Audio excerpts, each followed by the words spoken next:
Hello everyone, how are you? Welcome back to the channel. നമ്മുടെ ഏറ്റവും വലിയ അനുഗ്രഹമെന്ന് പറയുന്നത് നമ്മുടെ മാതാപിതാക്കളാണ്. അവരില്ലാത്ത ഒരു ജീവിതത്തെ പറ്റി നമുക്ക് ചിന്തിക്കുവാൻ കൂടെ സാധിക്കില്ല. എന്നാൽ ഈ ലോകത്ത് അനാഥരായ കുട്ടികൾ ഒരുപാടുണ്ട്. ചെറുപ്പത്തിൽ അച്ഛനമ്മമാർ മരിച്ചതോ അല്ലെങ്കിൽ കുട്ടികളെ ഉപേക്ഷിച്ചു പോയതോ എന്തുമാവാം. എന്നാൽ ഇന്നവർക്ക് അനാഥാലയങ്ങൾ പോലെയുള്ള സംഘടനയുമുണ്ട്. മാത്രമല്ല, ചില ആളുകൾ അനാഥ കുട്ടികളെ ദത്തെടുക്കാറുമുണ്ട്. എന്തായാലും ഇന്നത്തെ വീഡിയോയിലൂടെ നമ്മൾ ആരുടെയും മനസ്സലിയിക്കുന്ന ചില അനാഥ കുട്ടികളെ കുറിച്ചാണ് സംസാരിക്കുന്നത്. സോ വീഡിയോ നിങ്ങൾ അവസാനം വരെ കാണുക, കാരണം ഇത് നിങ്ങളുടെ മാത്രമല്ല ആരുടെയും കണ്ണു നനയിക്കും. So let's go to the video.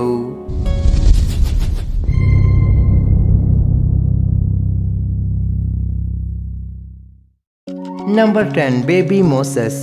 വളരെ അവശനായ ഒരു ചെറിയ കുട്ടി നിങ്ങളുടെ അടുത്ത് കിടക്കുകയാണെങ്കിൽ നിങ്ങൾ എങ്ങനെ പ്രതികരിക്കും? ആ കുട്ടിയെ നിങ്ങൾ എടുക്കും, എന്നിട്ട് ഭക്ഷണമെല്ലാം നൽകുമല്ലേ? എന്നാൽ ചില ആളുകൾ തിരിഞ്ഞു പോലും നോക്കാറില്ല. 2011 നൈൽ നദിക്ക് സമീപം ഒരു കൂട്ടം ടൂറിസ്റ്റുകൾ എത്തിയത്.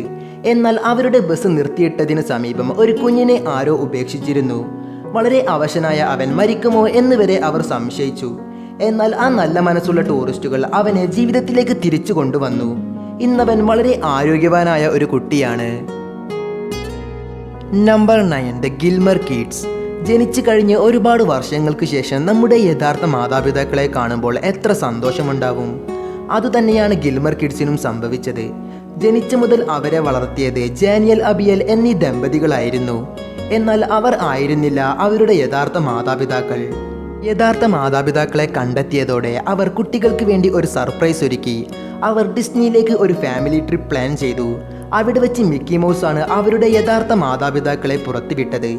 എന്തായാലും പെട്ടെന്നൊരു ദിവസം അവർ തങ്ങളുടെ മാതാപിതാക്കളല്ല എന്നറിയുമ്പോൾ എന്താവും ആ കുട്ടികളുടെ അവസ്ഥ? Number 8, Dash നീവൻ.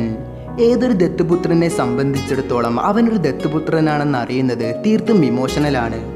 തൻ്റെ 13-ാം വയസ്സിലാണ് അവനും സഹോദരനും സത്യം തിരിച്ചറിയുന്നത്. സത്യം തിരിച്ചറിഞ്ഞതോടെ ആ സദസ്സിൽ ആരെയും വിഷമിപ്പിക്കുന്ന ഒരു പ്രസംഗം തന്നെ അവൻ നടത്തി.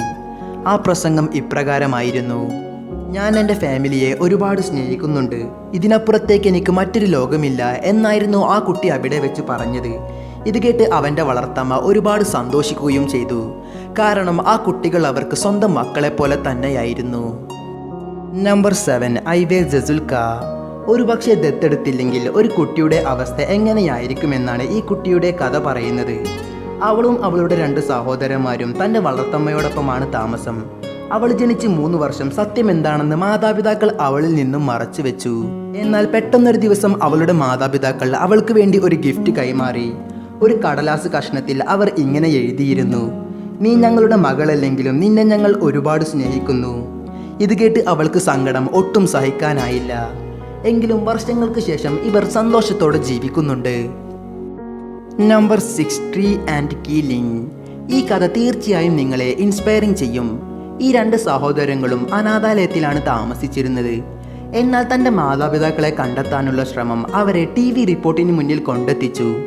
എന്നാൽ അവരെ തേടി ആരും എത്തിയില്ല. അങ്ങനെ വിഷമിച്ചിരിക്കുന്ന സമയത്താണ് ഇരുവരെയും ദത്തെടുക്കാൻ റോബർട്ട് ബേക്ക് എന്ന മനുഷ്യൻ തയ്യാറാവുന്നത്. ഇന്ന് ഈ സഹോദരങ്ങൾ സന്തോഷത്തോടെ അദ്ദേഹത്തിനോടൊപ്പം ജീവിക്കുന്നുണ്ട്. Number 5, Ariana Yocum. ഒരു അനാഥയായിരിക്കുമ്പോൾ ഒരു കുട്ടിയുടെ ജീവിതം എങ്ങനെയായിരിക്കുമെന്ന് പറഞ്ഞറിയിക്കുവാൻ സാധിക്കില്ല. അരിയാന യോക്കത്തിനെ അവളുടെ സ്റ്റെപ്പ് ഡാഡ് 2 വയസ്സുള്ളപ്പോഴാണ് ദത്തെടുക്കുന്നത്. എന്നാൽ ഇരുവരും തമ്മിലുള്ള ബന്ധം അതിനേക്കാൾ അപ്പുറമായിരുന്നു. അവൾ എൻ്റെ കുട്ടിയാണ്, എൻ്റെ തന്നെ മകളാണ് എന്നാണ് അദ്ദേഹം പറയുന്നത്. ദീർഘകാലം കുട്ടികൾ ഉണ്ടാവാത്തവരായിരുന്നു അവളുടെ വളർത്തച്ഛനും അദ്ദേഹത്തിൻ്റെ ഭാര്യയും. എന്നാൽ ഒരു ദിവസം ഒരു സ്പോർട്സ് ബാഗിൽ ഒരു കുറിപ്പ് എഴുതി വെച്ചാണ് നീ എൻ്റെ സ്റ്റെപ്പ് മകളാണ് എന്ന വിവരം അയാൾ തൻ്റെ മകളെ അറിയിക്കുന്നത്. എന്തായാലും ഇന്ന് എല്ലാ സത്യവും തിരിച്ചറിഞ്ഞിട്ടും അവരുടെ ബന്ധത്തിന് ഒരു കോട്ടവും സംഭവിച്ചിട്ടില്ല. നമ്പർ 4, ഹാലേ. സാധാരണ പിറന്നാൾ ദിവസം നമുക്ക് പല സമ്മാനങ്ങളും കിട്ടാറുണ്ട്. എന്നാൽ ഹെയ്ലിക്ക് തൻ്റെ പിറന്നാൾ ദിവസം കിട്ടിയത് മറ്റെന്തിനേക്കാളും വിലയുള്ള സമ്മാനമായിരുന്നു. ഒരു ഗിഫ്റ്റ് രൂപത്തിലായിരുന്നു അവൾക്ക് തൻ്റെ സമ്മാനം കാത്തിരുന്നത്. അതിലാവട്ടെ അവളെ ദത്തെടുത്തുകൊണ്ട് അവൾക്ക് ഏറ്റവും ഇഷ്ടമുള്ള സ്ത്രീയുടെ ബർത്ത് സർട്ടിഫിക്കറ്റ് ആയിരുന്നു. നമ്പർ 3, നോഹ്. ദത്തെടുക്കാൻ പല അഗ്രിമെൻറ്റുകളും നമുക്ക് സൈൻ ചെയ്യേണ്ടി വരും. 2011 ഏഞ്ചലോയും അവരുടെ ഭർത്താവും ഒരു കുഞ്ഞിനെ ദത്തെടുക്കുവാൻ പ്ലാൻ ചെയ്യുന്നത്. അങ്ങനെ കോങ്കോയിൽ വെച്ച് ഇവർ ഒരു കുഞ്ഞിനെ ദത്തെടുക്കുവാൻ തീരുമാനിച്ചു. 2 വയസ്സുവരെ പ്രായമുള്ള കുട്ടിയെ ദത്തെടുക്കാനാണ് അവർ പ്ലാൻ ചെയ്തത്. അങ്ങനെ അവർ 2 വയസ്സുള്ള ഒരു കുട്ടിയെ തന്നെ ദത്തെടുത്തു. എന്നാൽ കുട്ടിയുടെ മുഖം പോലും നോക്കാതെയാണ് അവർ ദത്തെടുത്തത്. മാത്രമല്ല അവർ അവന് നോഹ് എന്ന് പേരിടുകയും ചെയ്തു. നമ്പർ 2, ടോമി.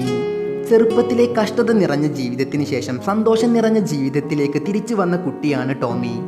2017 ഈ കുട്ടിയെ ദത്തെടുക്കുന്നത്. തൻ്റെ ജീവിതത്തിലെ ഏറ്റവും നല്ല നിമിഷങ്ങളാണ് കടന്നു പോകുന്നത് എന്നാണ് ഈ കുട്ടി പറയുന്നത്. പീറ്റർ മൗണ്ടബൌ എന്ന വ്യക്തിയാണ് ടോമിയെ ദത്തെടുത്തത്. അദ്ദേഹം അവനെ ദത്തെടുക്കുവാൻ ഒരു കാരണമുണ്ടായിരുന്നു. കാരണം ചെറുപ്പത്തിൽ അദ്ദേഹവും അനാഥനായിരുന്നു. എന്തായാലും ഇരുവരും സന്തോഷത്തോടെ ഇന്ന് ജീവിക്കുന്നുണ്ട്. നമ്പർ 1, ആൻ്റണി. ചില ഓർഫനേജുകളിൽ അധ്യാപകർ വിദ്യാർത്ഥികൾക്ക് വേണ്ടി ക്ലാസ് എടുത്ത് കൊടുക്കാറുണ്ട്. വിദ്യാർത്ഥികൾക്കാണെങ്കിൽ അവർ സ്വന്തം മാതാപിതാക്കളെ പോലെയാവും. എന്നാൽ തൻ്റെ വിദ്യാർത്ഥിയെ ദത്തെടുത്ത അധ്യാപികയെക്കുറിച്ചാണ് ഇനി പറയുന്നത്. 8 വർഷം അനാഥ മന്ദിരത്തിൽ കഴിഞ്ഞ കുട്ടിയാണ് അന്തോണി. എന്നാൽ ഒടുവിൽ അവൻ്റെ അധ്യാപിക അവനെ ദത്തെടുക്കുകയായിരുന്നു. അപ്പോൾ തീർത്തും ഇൻസ്പയറിംഗ് ആയ ചില അനാഥ കുട്ടികളെക്കുറിച്ചാണ് ഈ ഒരു വീഡിയോയിലൂടെ നമ്മൾ പരിചയപ്പെട്ടിട്ടുള്ളത്.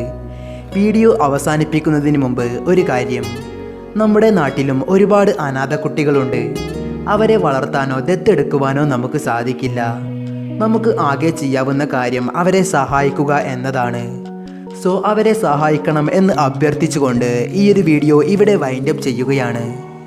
സോ നിങ്ങൾക്ക് ഈ ഒരു ചാനലും ഈ ഒരു വീഡിയോയും ഇഷ്ടമായിട്ടുണ്ടെങ്കിൽ ലൈക്ക് ചെയ്യുക, ഷെയർ ചെയ്യുക, ഒപ്പം സബ്സ്ക്രൈബ് കൂടെ ചെയ്യുക.